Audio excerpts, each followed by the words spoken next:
मानव जन्म सद्गुरु मिलन मोक्षहु इच्छा होय, ये तीनों दुर्लभ है पायो सुयोग न खोय। कहते हैं मनुष्य जन्म का मिलना ये बहुत दुर्लभ की बात है।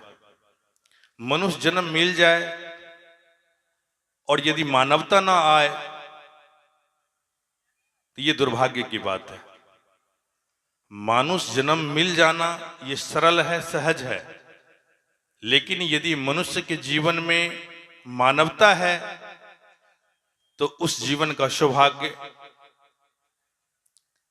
और उसी जीवन में यदि सद्गुरु का मिलना हो जाए, सच्चे सद्गुरु जिन्होंने सद्गुरु को पाकर के अपने जीवन को धन्य कर लिया, जन्म मरण के चक्र से बाहर निकल गया। मानव जन्म, सद्गुरु मिलन और मोक्ष की इच्छा, जो व्यक्ति के जीवन में ये तीनों चीज प्रकट होता चला गया, उनका जीवन वास्तव में ये जो मनुष्य जन्म मिलना है, जिस जीवन को टॉप ऑफ द क्रिएशन, सृष्टि का सिरमौर कहा गया है मनुष्य जन्म का मिलना, यदि उसके जीवन में यदि ये तीनों घटित होता चला गया, मनुष्य जन्म का मिलना, हमारी भारतीय संस्कृति और संस्कारों के संवर्धन हेतु सद्गुरु का मिलना, और अंत में उन व्यक्ति के अंदर में मोक्ष की जिज्ञासा, मोक्ष की इच्छा, और उस पथ पर चलते चलते अपने जीवन को जो व्यतीत कर लेता है, मैं समझता हूं उनके जैसा सौभाग्यशाली, उनके जैसा अपने आप को कहें तो गौरवशाली मैं नहीं समझता हूं कि दूसरा मनुष्य हो सकता है। लेकिन समाज में घूमता हूं, देखता हूं कि मनुष्य का शक्ल सूरत जरूर है, लेकिन मानवता नहीं है। मनुष्य का स्वभाव क्या होना चाहिए?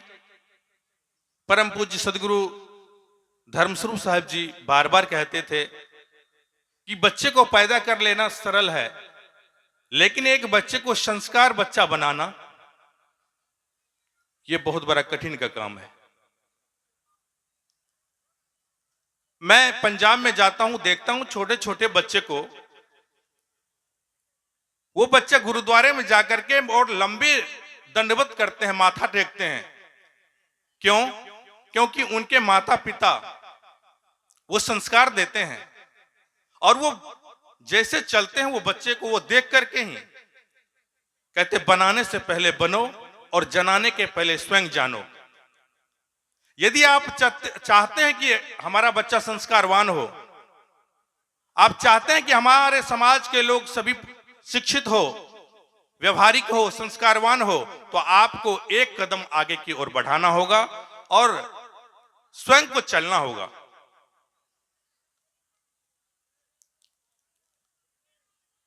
धर्मस्वरूप साहब जी बार बार कहते थे कि व्यक्ति को अपने आप को सुधार संसार का सबसे बड़ा सुधार है। हम निरंतर सुबह शाम सत्संग सुनते हैं, सुबह शाम पाठ करते हैं, लेकिन यदि जीवन में यदि धारण नहीं करेंगे, और जीवन में धारण करने के बाद भी आपके जीवन में वो मापदंड होनी चाहिए कि वास्तव में आपके जीवन में सत्संगों का प्रभाव आया कि नहीं। एक लड़का खरे खरे रोड के किनारे पेशाब कर रहे थे, तो रास्ते से जा रहे थे, एक संस्कारी व्यक्ति थे, पेशाब की छींटे उनके कपड़े पे पड़ गए। तो उन्होंने कहा कि भाई, तुम्हारे माता पिता ने तुम्हें संस्कार नहीं दिया, कम से कम बैठ करके करना चाहिए। जाते हैं तुम्हारे माता पिता को शिकायत करते हैं। वो लड़का ने कहा, जाइए, चले जाइए, कर दीजिए शिकायत। कहां है तुम्हारा घर? बोले कि वो तीसरी मंजिल का घर देख रहे, वही मेरा घर है। जब वह पास में गया तो उनके पिताजी तीसरी मंजिल से खड़े खड़े पेशाब वो भी कर रहे थे वहां से। वो व्यक्ति वापस से ले आए। कहते जिसके पिताजी का ही ऐसा संस्कार है, बेकार हम गलत जगह आ गए, वो वापिस हो गए। इसलिए कर कहना चाहता हूं मैं कि दुनिया में यदि कोई भी व्यक्ति, समाज, देखिए एक व्यक्ति से ही एक व्यक्तित्व का जन्म होता है, एक संस्कारवान व्यक्ति से एक संस्कारवान समाज का जन्म होता है, और एक संस्कारवान व्यक्ति से पूरे राष्ट्र का निर्माण होता है।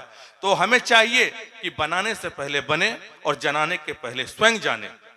यदि आप ऐसे पथ पर निरंतर आगे बढ़ने लग जाएंगे तो एक आदमी से लेकर, समाज से लेकर राष्ट्र का निर्माण होगा और अच्छा निर्माण होगा। आइए मैं एक छोटा सा 2 लाइन का भजन कह के अपने वाणी को विराम करूंगा, क्योंकि बहुत संत महापुरुष हैं और तो ज्यादा समय का अतिक्रमण करना ठीक नहीं है। धन दौलत से एक दिन खाली होगा हाथ, अंत समय भगवान का भजन जाएगा साथ।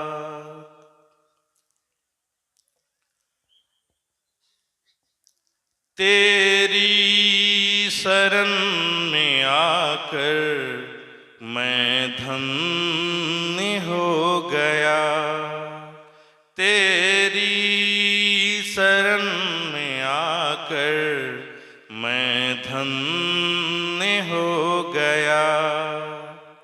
जन्मों की प्यास थी जो, जन्मों की प्यास थी जो संपन्न हो गया, तेरी शरण में आकर मैं धन्य हो गया, तेरी शरण में आकर मैं धन्य हो गया।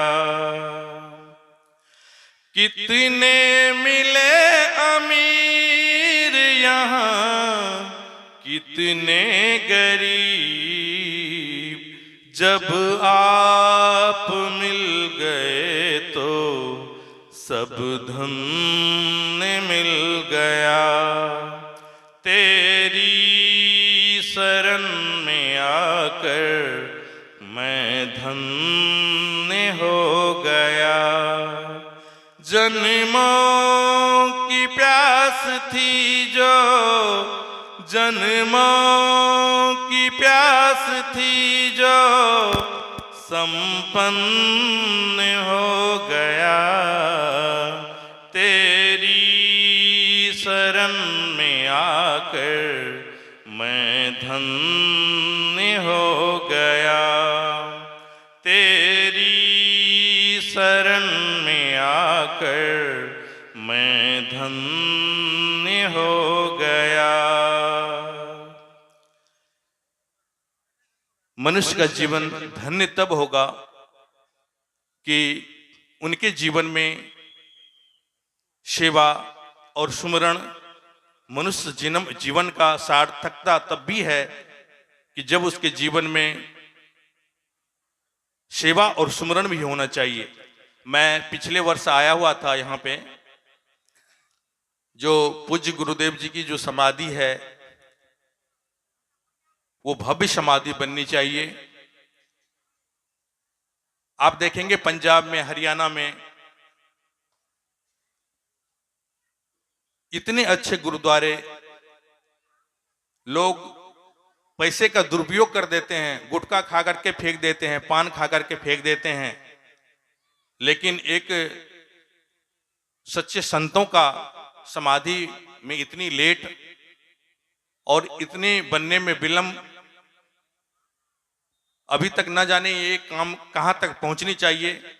जितने भी आज ये सत्संग पंडाल में बैठे हैं, मैं सभी से नम्र निवेदन करना चाहता हूं, चाहे वो संत हो चाहे वो भक्त हो, जरूर इस कार्य में तन मन धन से सहयोग देकर इस समाधि का कार्य आगे बढ़ाना चाहिए। और देखिए पंजाब में 2 ही चीज सिखाते हैं, तभी वहां संपत्ति की कमी नहीं है, सेवा और सुमिरन। जो व्यक्ति अपना धन का 10वां अंश यदि संत अतिथि धर्म में खर्च करता है तो उसके जीवन में कभी कमी नहीं महसूस होती है धन की। तो जरूर आप लोग सहयोग करेंगे और समाधि को भव्य समाधि का रूप दे करके इसको आगे बढ़ाने का कार्य करेंगे। तो आइए मैं इन्हीं शब्दों के साथ मानव जन्म, सदगुरु मिलन और मोक्षु इच्छा होय, ये तीनों दुर्लभ है, पायग सुयोग न खोय, इन्हीं शब्दों के साथ अपनी वाणी में विराम।